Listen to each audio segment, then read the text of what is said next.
When I was pregnant, I always thought like, oh, I'm so alone. But then I was like, I'm not alone. There's somebody else in here. So I would talk to her. It is cool to see like other people recognizing just like what an awesome mom you are. We need to either buy this house or move. It's shit or get off the pot. I think if we do buy, it's going to be an emotional decision over a financial decision. When I look back at my childhood memories, they are in Egypt. They are in Hawaii. They are... Egypt. How old were you? Did you see a pyramid? I have a hairy chest. Should I shave my chest? Oh my God, we need to talk about this. Okay. Ready? Let's start. Not at the beginning. Welcome back to Two Parents in a Podcast. Harrison does not want to talk about the fact that he has a hairy chest right off the top. So, of course, we're going to talk about... So he thinks that Tate can't sleep on his chest without his shirt on because she might choke on the hair. Well, that's how I felt today. I felt like when she was sleeping on there, I was just nervous that like she'd suck in some hairs and then she'd start coughing. So I went and put a shirt on. It's wild. Like we had some guys over here also fixing the AC and they like had some plastic down on the stairs. And I was like, what if someone's carrying her and they trip? Like just your mind goes to the craziest places when you have these kids, don't you think? Yeah, I didn't even think that was an irrational thought. I don't know. I do think though that would choke her. She had her first solid food yesterday. It was toilet paper. I looked over and I had some like Kleenex on the bed and she just like breaking it apart and she was eating it. And I was like, oh. Glad you caught it right away. Yeah, but I went over and she's like doing her little gummy smile and there was like white toilet paper in there. And I was like, too late now. I didn't want to freak out, so I just let it go. I just said, okay, she's durable. She can do it. Two idiots in a pub. We're back. Back with another episode. All right. Well, what's going on with you this week? In a long pause. Somebody DM'd me and they said, I turn off the podcast when Harrison does long pauses. Well, I didn't know I was going to be asked that question. The honest answer. Also, I feel like people that say like, let me be honest with you. I feel like people that say that are liars. Oh, that's like saying, I'm not a gossiper, but it's like, well, I guarantee you're like the disclaimer. So what, you're telling me a lie otherwise? Right. The disclaimer. Where my mind would naturally go is like work is just back in the swing of things. Are you back? Because we're going to Expo West next week. Oh, yes. You guys, we're going to Orange County next week because Expo West is like this. It is awesome. It's basically this like super large, I'm trying to say like less. It's this super large, what is it called? It's a convention center. It's a big trade show for food brands, beverage brands, consumer products brands as a whole. But it's every single brand. You walk around, it's like Olipop, anything, you name it, they're there. Siete. Yeah. I think 250,000 people come through the expo. And just like every brand is giving away free samples. And so we have two booths. One is for our flock chicken skin business. And then the other, we're debuting some innovation, a new brand. Are you going to tell them what the new brand is? No, we'll talk about it a little later. Okay, well, wait. Ooh, that's juicy. This new brand is awesome. I'm really excited for you. It's an extension of flock. So it sits within that family with giving some, it's also in the meat. It's another meat product. No, We love meat. It's meat based or like meat like in the meat family, I guess. You also have parties though. You guys have parties. It's like wild. You guys do this like it's like a whole CPG situation. Yeah. Every night there's all the banks host events, all the investors host events, and so you're running around from A to Z, and it's definitely boondoggle, but it's Tate fun. and I are going because we're gonna go support Dad launching his new brand that we'll talk about at a later date. You were there last year, and thank you very much for coming. I obviously want you to come again. I really want her there. Like I really just want her to be a thing that every year she's been there she's never missed one from when she was in the belly to year one. She did go last year. I actually wore these white sweatpants. I remember I felt so sick. It took everything in me to go for like an hour. And I just walked around. Maybe 15 minutes. And what did I say to the UPenn girl? So Harrison has this girl that works for him. She's so sweet, but she said I went.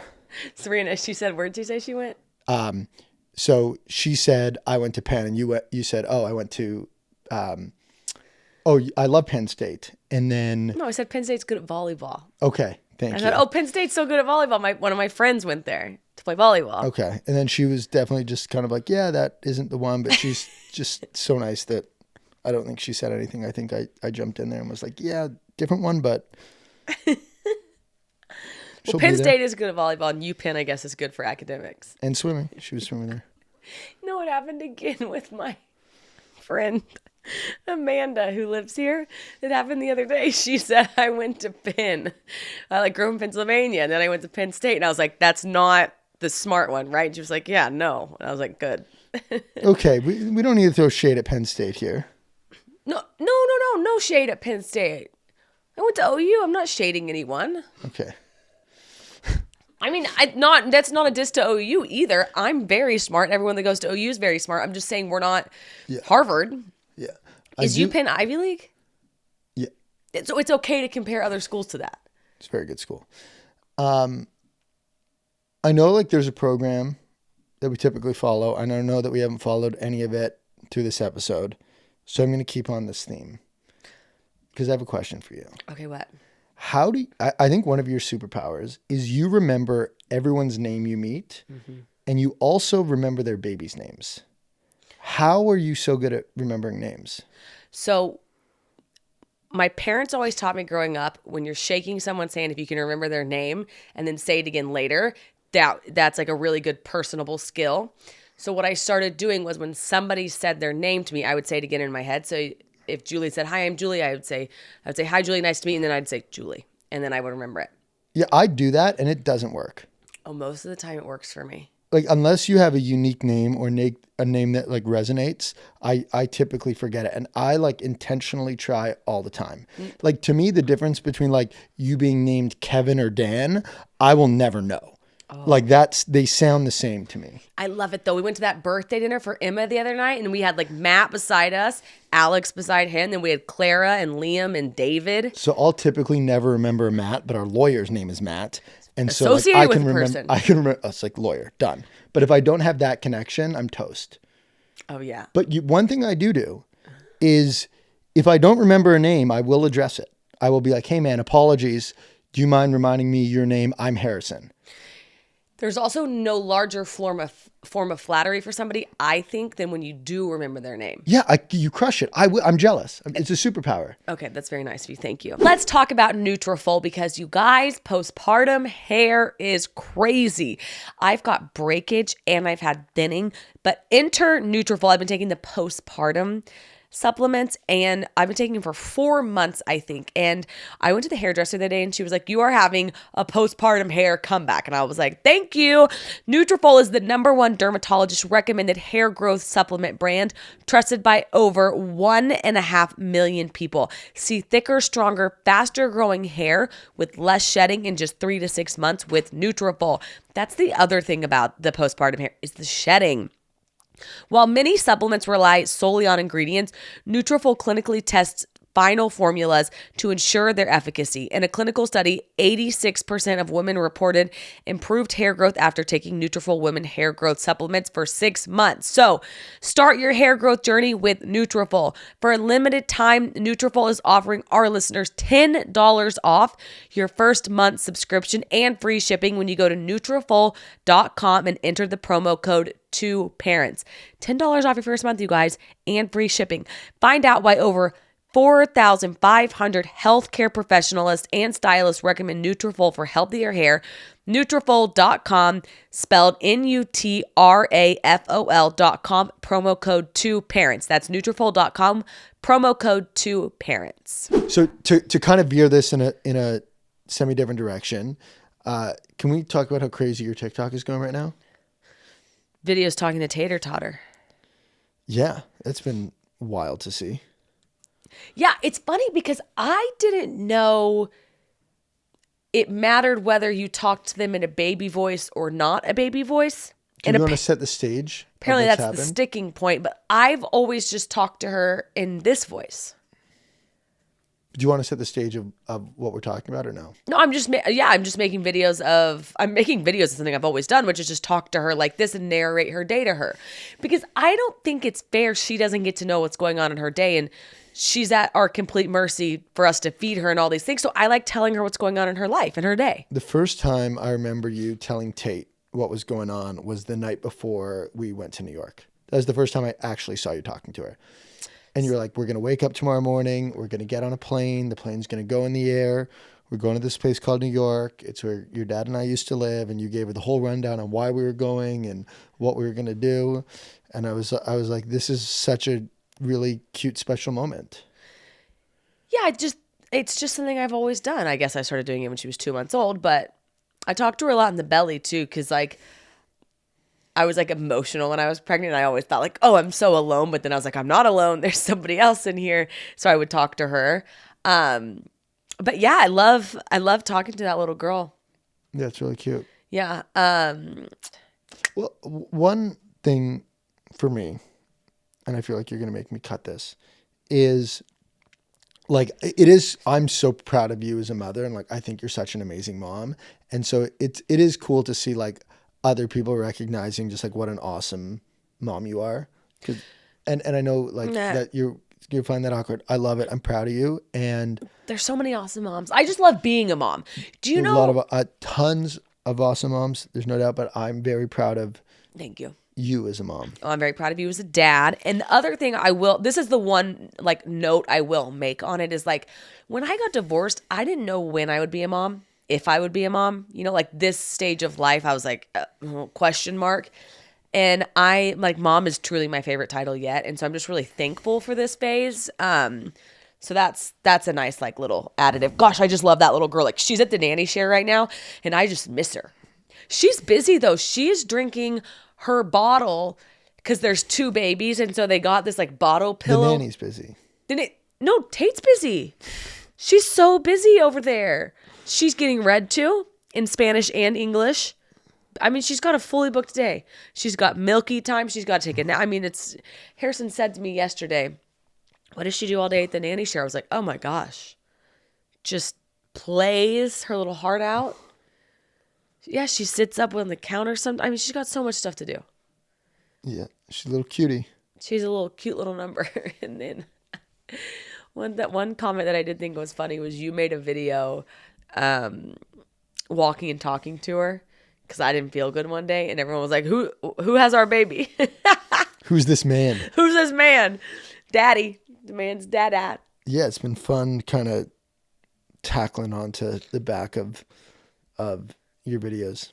Content's just fun. Do you know what I mean? Like I just think content is a fun little additive into life. And challenge. It's a good what challenge. You've showed me is, and I think it's like another one of your superpowers, just like how quickly you can make content, shoot something, get it up, your camera roll.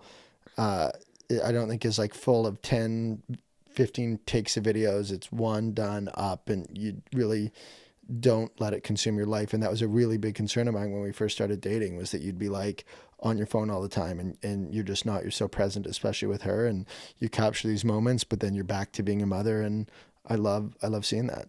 I always say like the moment that my phone takes up space in the room, I can't be doing content anymore. It truly has to be really fast. Yeah, you crush it. There's also nothing worse than like going out to eat, having the pressure of like, I need to get photos of XYZ. The most fun nights are like, we're just out, you pop your phone out for 1 second, you get 2 photos, put it up, post it later. Yeah, when I Instagrammed a ton, probably like 10 years ago, I did find that. Like I would go to a concert or a game and I'd be so focused on getting the perfect image. And that's why, like a large reason of why I stopped doing it. And so I applaud your ability to just... Did we know you were doing a lot of grams back in the day? Yeah, I mean, go look at my page, traveling the world and... capturing the moments. A lot of big... You put up my gorilla pic, Julie. Oh, yeah, you do have your gorilla pic. Wasn't it your profile picture on dating apps? Oh, yeah. Oh, yeah. Holler. All right. Where to from here? The other thing, so this is like one thing that's like one fun takeaway from last week, but the other takeaway is, and now I'm back to hosting, that we need to either buy this house or move. It's shit or get off the pot. Quite literally. Yeah, so our lease ends April 15th and our house is on the market. or is going to be coming on the market. And we never answered. Everyone kept asking me, did you rent or buy? And the reason I never answered it online was because we were in, number one, I love our realtor. Hi, Stuart. He follows me. And so I never wanted to reply to the comment because we were like trying to buy the house, but then we couldn't settle on a price. She didn't want to rent the house, but she agreed to rent us the house, kind of on the assumption like we would probably buy the house. So now we're just in this, we know we got to figure it out. So that's why I never answered. But we are renting this house, but we have 6 weeks left. So we need to buy the house or we need to move on. Yeah. So I think like the larger thematic is we need to move on April 15th. And now we're deciding, do we buy a place or do we rent a place? Is that like not what's going on? And is that place where we're living or is it somewhere else? Right. Exactly. And when it comes to this specific place, one thing that's crazy is like we ran the math on where her price is. And if we want to buy the house, then it will cost us $5,000 more a month in, if we want to buy this place, it'll cost us $5,000 more a month in cash flow than our current rent today. And I think the thing is, you're raised being taught always own your house. That's what you're striving for. American dream. But in this case, I think, okay, what we're paying in rent obviously is X, okay? And then if you add on these interest rates and XYZ, that's just more out of the pocket. So my question to you back is how, they say the reason you want to own your house is because it's like an asset. So you're paying money against an asset. You're not just quote unquote flushing it down the toilet. Yes. What do you think about that? There's two pieces to that equation. The first is like when you own a home, and I know a lot of people do know this, there's a lot of money that is a fixed cost of owning the home that doesn't go towards the that doesn't go towards owning equity in that home. And so like that's the actual interests on the loan that you take out. That's the property tax. That's the homeowner's insurance. And so when you just like, if you were just to look at an interest only 30-year loan or an interest only 10-year loan, then that's where I got that $5,000 more a month from. Now there's some tax breaks on those interest payments. So it's more probably like, $3,500 plus minus. But the same way when you rent, you throw money away. When you own, you also do throw a lot of money away. The core difference is you do own the underlying asset. And if that asset goes up, then you, in theory, can sell it and make money. But you're also putting a lot of money down on that house. And who's to say that the Austin real estate market, if you take that money that you're going to put in the real estate market, is going to do any better or worse than if you put it into, one of the ETFs I'm always talking about. So if we rented, okay, would we then invest the $5,000 so we did have like a potential appreciating asset? Yeah, exactly. We have $5,000 more a month. Well, let's just call it $3,500. We have $3,500 more a month that we can use to invest in whatever we have the appetite for, and also just like spend on fun stuff. But I think that if we rent, we should invest it. Yeah, I mean I obviously, as you know, I do a lot of saving. No, I know. I just think that that's a really cool way to look at it. Like we rent, and so we do put the money that we would be paying in interest in the stock market or something. Yep, and have some fun. Totally. No point living without some fun. Of course, we're gonna have some fun. So, what do you want to do? I think with this specific house, it does not make sense to buy, and so I think that what the game plan should be is we go out to market and we look at both renting and buying. And I think there's a certain price range of buying where the numbers can make sense. And we can find something we love in that price range. Great. And if not, then renting may make the most sense. And I think like where my mind has changed so much on renting over, the past chunk of time is like you, I'd almost like been taught not owning was a bad thing. Right. But there's just like a lot of benefits to renting over owning. Like one, most of the time it's a benefit to cash flow. Two, the flexibility. Like right now, the neighborhood that we've discussed living in 5 years is very different than the neighborhoods we want to live in right now. And so the ability to hop from neighborhood to neighborhood and not deal with the friction cost of selling. And then the third is like a lot of stuff breaks, like tons of is broken in this house. The heat's been broken. There's been leaks. And the responsibility of fixing that hasn't been on us. Like as a parent dealing with that, both in time and cost, has been like really nice to not have on our plate. So I think what my preference is like, I don't know, but I think if we do buy, it's going to be an emotional decision over a financial decision.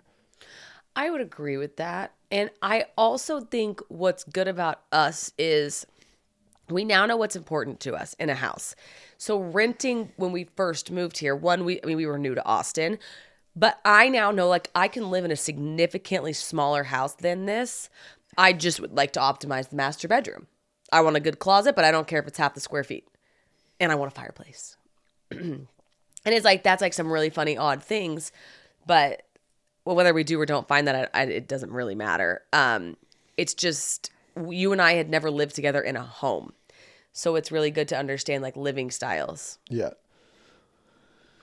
So we'll see what happens. We'll keep you guys posted, but basically we have 6 weeks. We know the locations we're down to live in. We know that we're okay if we rent or if we buy.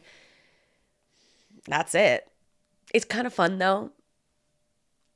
I will say you calm my anxiety so much. Like I was so anxious about this the other day. Typically, moving isn't something that would make me anxious, but having Tate, like I don't want to be misplaced.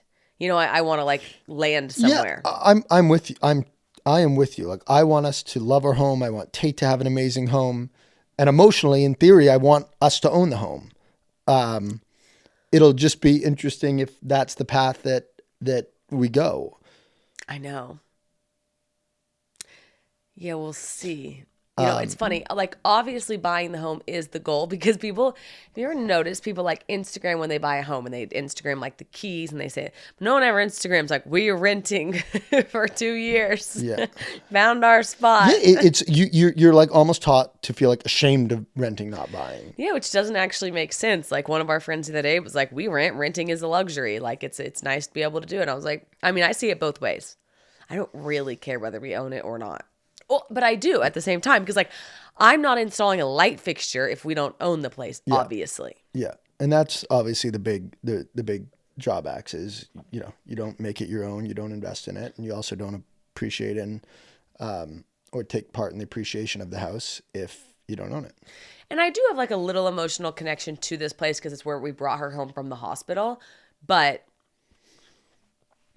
I think pick your battles. That's not going to be one of mine. Let's talk about Boll & Branch, you guys, because self-care is king, especially in this new year, especially if you're a parent or if you're busy, whatever it is, self-care and sleep must take the priority. So the change that needs to happen is upgrading your sleep with the softest 100% organic cotton sheets from Boll & Branch. This one-time upgrade brings you years of better sleep, wrapped in the most luxurious feeling imaginable. No matter the kind of day you had, you'll go into instant relaxation mode when you climb into those sheets. I cannot tell you the feeling that I get. I pump in bed. I feed in bed. I'm always like, I love my bed. It has become a sanctuary for me. And I know if you're a mom or if you're busy, you know exactly what I'm talking about. So you guys, I'm motivating you to really prioritize your sleep this year with Boll & Branch. So get the signature hemmed sheet sets designed in colors for every bedroom style and mattress style. These all-season sheets have a breathable, unmatched softness to start and get softer with every wash. These are the ones that we have, and truly every time we wash them, which is often, they do get softer. And there's a 30-night worry-free guarantee. I love when people put their money where their mouth is and say if you don't love them, then they will give you a full refund. Now's your chance to change the way you sleep with Boll & Branch. Get 15% off plus free shipping on your first set of sheets at bollandbranch.com/Alex.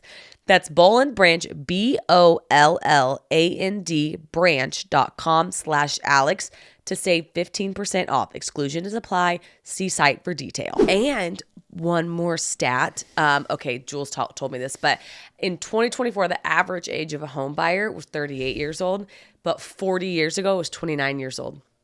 Isn't that crazy? Yeah, well, it makes sense. It's a lot harder to buy a home today than back then. I think if you looked at housing affordability, right? So like cost of a home relative to your average salary, it's gone up quite a bit. And why is that? So to clarify, you're asking why real estate pricing has increased at an accelerated rate over salaries. Yeah. Yeah. Why are they not trailing up So together? there's been a massive driver of that over the past 5 years has been COVID. And so when interest rates got really low, it was really easy or the cost of borrowing money was cheap. So you could go and you could, buy a big fancy house, and the cost of owning that house or the cost of maintaining that house was significantly lower than it had been in any history of time, right? So like the cost of a mortgage on a $2 million house today is 2-3x of what it was during the heart of the low interest rate environment that was spurred through COVID. Does that make sense? Yeah, it does. And is that why now like rural areas are so popular?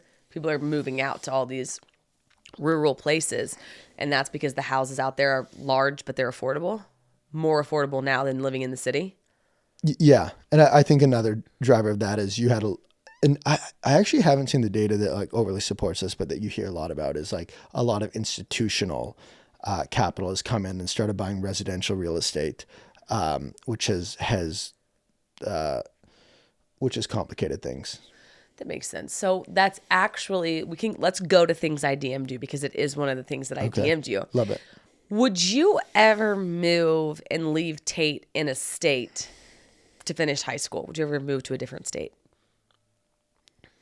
I think that when these questions are asked and they're so far out, like it's really easy to have an answer today, but it's really hard to like know how you'll truly be feeling at the time. And so like at face value, of course, I'm going to want to spend as much time with her, and we're going to want her to go to school down the street. But I think that inherently, like we'll come up with a game plan, and then we'll adjust that game plan accordingly based off of our kids' specific needs.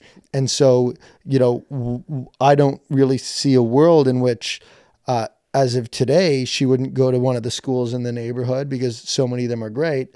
And I see a world in which we'd leave her behind, but like maybe there's a specific situation where like that makes the most sense for her and that makes her the happiest. And like what I care most about with her is just her happiness. But like, I want to spend as much time with this little kid as I can, and hopefully that she feels the same, and hopefully that doesn't change. Yeah, I don't even want her to spend the night at a friend's house 2 nights in a row. So I can't imagine her staying in Austin if you and I moved to New York or somewhere. But then it does also call into question like boarding school. Would you let her go to boarding school? Like the way that you're asking the question is like very like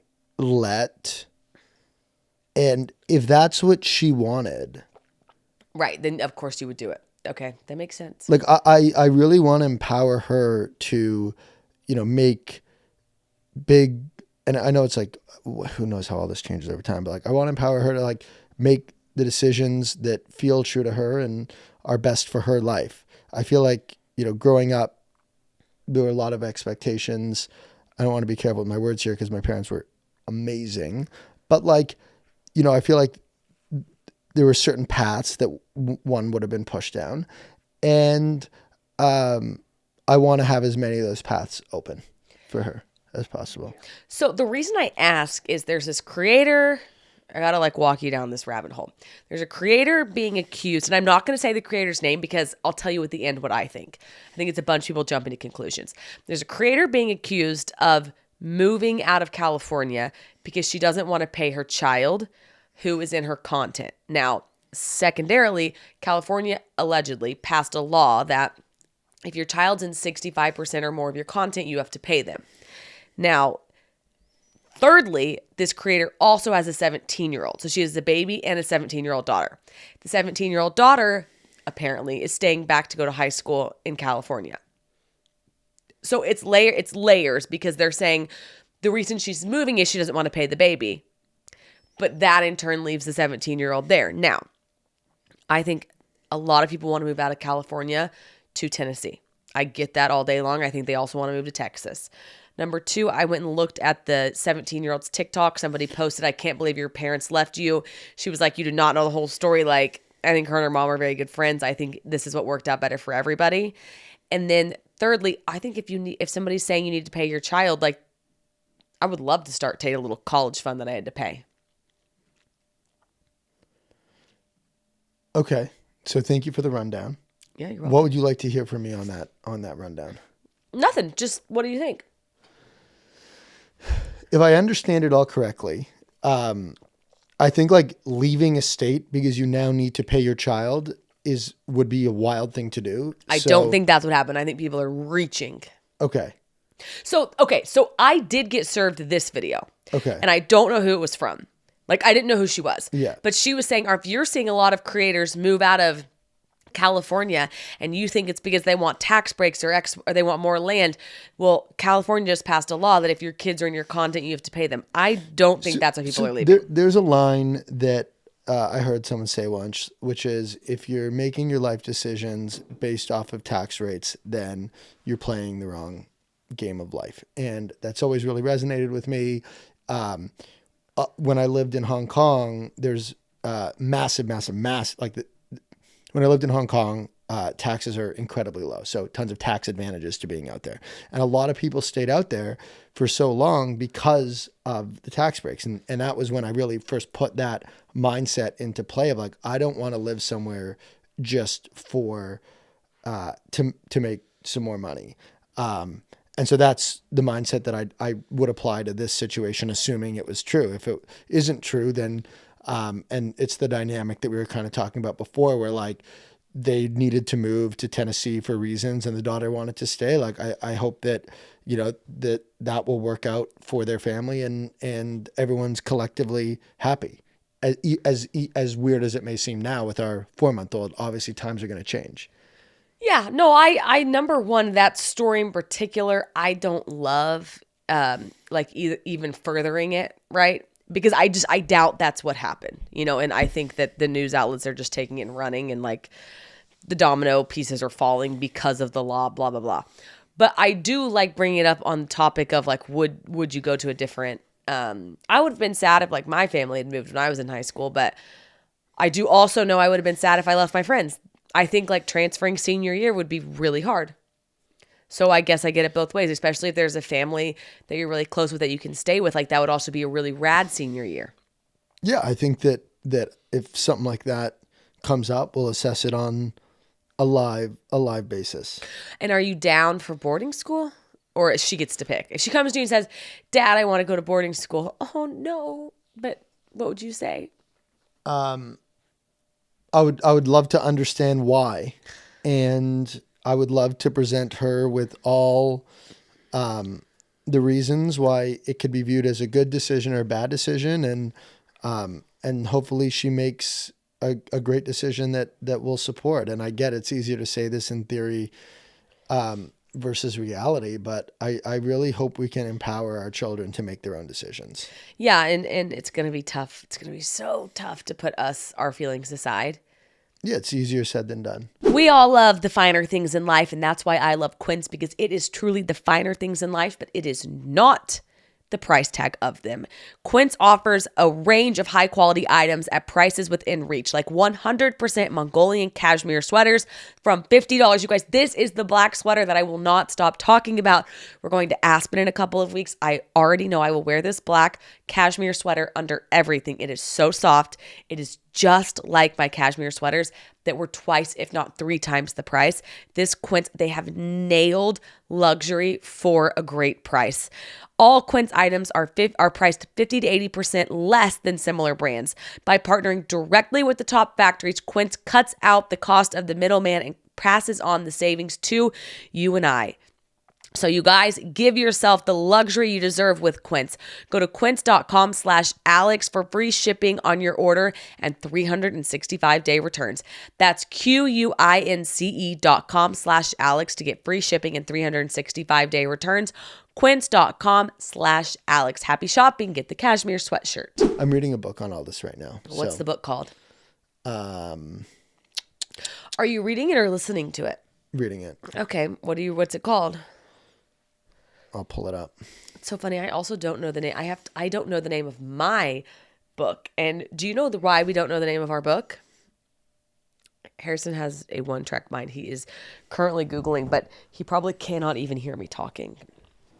I'm about to explain to Harrison what dad and mom brain is, which is like you have the same amount of capacity in your brain before and after you have a baby, but more of it's taken up when you're a parent. And so mom brain and dad brain is real. You're just choosing to spend the brain capacity on other things. But also we only use we use 10% of our whole brain. Like the amount that you can actually retain is a lot. If you don't know the name of the book by now, let's just surrender. H. It is called Sovereign Child. Oh, I've seen you reading this. Yeah. Okay. It's about like ruleless parenting. Rulist or rule-less? Ruleless, like no parenting. Rule LESS. Where you give your kids all of the facts, and then you trust them to make the best decision. It's very controversial. An example of this was when Harrison said he wants to always decorate her stroller, and the day that she comes to me and says, I don't want you to decorate my stroller, you're going to give her the facts that it is her father's favorite thing to do, but if she still doesn't want you to do it, Exactly. That's guilt. That's what that is. Ruleless. There's a great line. 1 second. I would think ruleless would be like, okay, Oreos aren't going to make you feel good, and if you eat them all, it's going to make your tummy hurt, but you can have as many Oreos as you want. Is that an example? That's one of the examples that they use in the book. If they want to eat 1 million Oreos, let them eat 1 million Oreos, and let them get sick and learn that that isn't best for them. Also, you can pick up the Let Them theory by Mel Robbins. Is that same context? No, it's different. It doesn't apply to kids, but it's funny because you were saying let them. Yeah, I love the book in theory, but obviously there are certain lines that you need to draw. If your kid wants to come to you and do hard drugs, like you can't so let the that effects happen. of these are no. And it speaks to it in a sense of like pretty open. Yeah, I do think that it's good to explore lots of parenting styles, and then we'll settle into our own and be a hybrid of a couple. For sure. I just got really excited about Orange County because I'm going to go to the Balboa Island and ride the water ferry, which I love. Sorry, random thought. Okay, so what did you DM me? This is new segment called What We DM'd Each Other That We Didn't Watch. Yeah. But I DM'd you a clip, and it was of a study where 90% of childhood memories are tied to family vacations. We must go travel. Do you know, I always think about, will she remember this? Will she not? I know right now she won't remember anything. But it's something your sister was talking about, of like taking her daughter to Paris. Like at what age do you do that where they will remember? And when I look back at my childhood memories, they are in Egypt. They are in Hawaii. They are... Egypt. How old were you? Did you see a pyramid? Yeah, we saw the pyramids. And if you took an axe to a pyramid, would it make a dent? That is ridiculous. Are they fully made out of sand? No.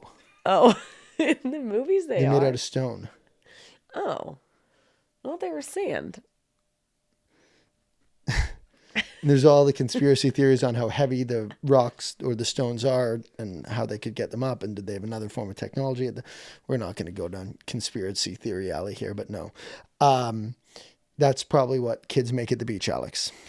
No, they have Sand pyramids. Julie, do you know what she's talking about? Like a sand dune? No, sand pyramids. I don't think so. I'm just gonna. Maybe I'm wrong. Let me just Google one thing. Are any pyramids made of sand? I'm surprised it's not popping up that somebody else. No. Those are not sand, but some pyramids are built on. No, pyramids are not made of sand.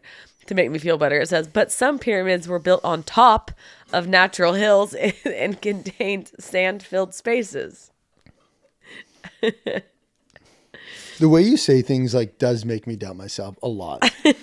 Like I wanted to be like, absolutely not. But like, I was like, wait, where is she getting this? Like, it isn't always wrong. So Maybe. Sometimes I know random facts. Sometimes I don't at all. yeah, I remember a couple funny moments from that trip. Okay, tell me a couple. And how old were you when you went? Oh, that I couldn't tell you, but really young. Like definitely elementary school. But how old, I wonder? We can ask my mom. 6? Young. I just don't know. So you can keep asking, but I'm just still not going to know. You keep asking me and I'm still not going to know the answer. Yeah. What were memories? Memories were of the markets. Those are really cool. Of this, I remember we got really, really sick on this cruise that we did. Ooh. And then after the cruise, we went and stayed at like the coolest hotel ever. And it was like the nicest thing. I remember going and going to different perfume shops. Perfume's big out there. I remember, this is a funny one. King Tut's condom. It was like a condom from like hundreds or thousands. Yeah. And we can maybe Google it. That King Tut's a real guy, but like, I remember King Tut condom and going to the museum. I remember that they kept trying to buy my sister with goats. No, they didn't. For real? My dad's response would always be 2.5 goats because you can't sell a dead goat. Just like a bunch of random things. I would assume maybe I was 7 or 8. Oh my gosh. Yeah. So is that can you remember back to your first memory? Not off the top of my head. Went to Ethiopia, Israel, a whole bunch of places. Jeez. Yeah. You guys did some traveling. Yeah, phenomenal memories. What about you? Ethiopia, Egypt. Okay, I remember the San Antonio Riverwalk. And I remember being in a raft, like in a lazy river in San Antonio. That's a top memory. I remember skiing. Okay. I was skiing. I was probably 4th grade. And I like went into the tree area and I remember I completely ran straight into a tree and I hit it and I straddled it and I fell back. That sucked. And I was cheerleading and my friend Katie, she'll know, she was doing a full down. She was the flyer, I was the base, and she hit my nose and my nose like broke and I had to wear a nose cast, a real life nose cast with like splints up it. And when we were skiing, I remember I got to take out and take off the nose cast and take out the splints and it felt so good. I was wondering where you're going with that. Yeah, and Katie said, one time I broke Katie's chapstick and she said, you broke my chapstick, and I said, you broke my nose. One of the things the study did say is like it doesn't need to be like an example of a trip could be, camping at the like camping in your area, or like it doesn't need to be these crazy things. It's like memories outside of the home. Which is why it does make sense though. Because I guess it's such an like drastic example or drastic thing happening. So then you are more likely to memorize it. Remember it? Why are you smirking at me? You're making me forget my words. I just remembered a really funny. I was like kind of going back to different memories and what are memories I have in my house. Me smirking. And I remember a memory in grade 8 of my grade 8 girlfriend breaking up with me. Oh my! Why and did I remember she break broke up with me, and I was on like the household phone. Her name was Kelsey. She called you to break up with you? She called me and she broke up with me. And I remember I was like so confused. What did she say? It was like the way she broke up. I don't remember the details of the conversation, but I remember it was like a softball breakup, and It's not you, it's me. I need to focus on some my studies. softball, and like we had a good mutual friend, and I remember I like was so mad at the mutual friend. I felt they broke my trust, and Yeah, because did they know that you were going to get broken up with? I don't remember the details of the breakup. I just remember being in the house. Oh, and she broke up with you? I remember I actually have a memory in the house. I was very young. We had a bird, and the bird went missing. Oh. And I was accused of letting the bird go. And I never let the bird go. And like 15 years later, we were talking about it, and they like still thought I let the bird go. It's like, I would have told you if I let the bird go. What was the bird's name? Birdie. Oh, creative. I love it. Yeah. Birdie's actually a really cute name. Yeah. We could name a kid Birdie. So I was definitely young at that one, but I don't know. If Tate, Most of my memories are outside the house for sure. me too, actually, now that you're saying that. But I think I remember, I don't know what birthday party it was. My mom had a bunch of dresses at our house, and we had a tea party dress up. That's in the house. That's one that's coming to mind right now. Very nice. I do wonder, though, when Tate gets her heart broken and she's just like hysterically crying. Well, we're not talking about this. Oh, I will be so sad. We're not talking about this. One thing that I also think I'm not about, mentally ready to go down that path. no, but do you know what I think about too? Like, you were once a little baby like Tate, so was I. And that is this week's episode. No, of we Two have to Parents do and a our Pod. brain break. What's our brain break? iPhone hates the world. This new iPhone update is the worst. What is going on at Apple? The way they summarize these text messages, it's not even close to the actual text message. It's actually misleading. I like think that they're mad at the world. Like, I'll open my phone and it will be like, Priscilla wants to join the team meeting. And I was like, what? And so I click on it, and you're just saying you have a girl that works with you named Priscilla. That's what today's was. It was like Priscilla asking to join the team meeting. And I was like, we don't even have one right now. I had one today, and it came in. The summary was reschedule meeting. And it was actually the guy saying, I'm running late. Yeah. It's summarizing them bad. I had one earlier today, and it was like shared sad photo. And I clicked it, and it's just like a picture of Emma's kids. And somebody said, oh, how cute. And I think it took awe and thought it was like a sad photo. Yeah, it's like a swing and a miss. First, it was the photo albums, the way the photo albums are doing, and now it's this text summary. I want to undo it. But it's not summarizing everyone's text messages. I think it's only summarizing people who have updated their phones. I don't know. Whatever it's doing needs to stop. We need Steve Jobs back. Well, I agree, because you can't. You have to open the message now. You know Steve Jobs is dead, right? Yes, fully aware. Rest in peace, I think, is the appropriate thing to say there. R.I.P. R.I.P. And then I did throw that little bait out there, but whatever. We What? cut that. No, you can keep it. Steve Jobs always reminds me of the Theranos girl now. Oh, because they dress the same. No, they didn't dress the same. She dressed like him. Yeah, because she dressed like him. Sorry. Yeah, they didn't. They weren't co-dressed. You can't do that to Steve. Yeah, no, Steve is the guy. And did she get? Is she behind bars? I think I saw a headline today, which is that her appeal was lost and she's locked up for another 11 years. Oh. Yeah. Yeah. Yeah. I'll bet. You can't be telling people that you're curing stuff and you're just literally like shaking their blood. Yep. It's not good to do. Anything else we want? No, that's all. Thank you all for. Okay, Harrison's got to go. Love you guys. Thank you for listening. Thanks for listening to another episode of Two Parents in a Podcast, powered by Just Media House. If you enjoyed the show, don't forget to like, subscribe, comment, rate, and review. Stay connected on Instagram, TikTok, YouTube, and Facebook at Two Parents in a Pod. Welcome to our home. Sorry it's so messy. New episodes every Thursday.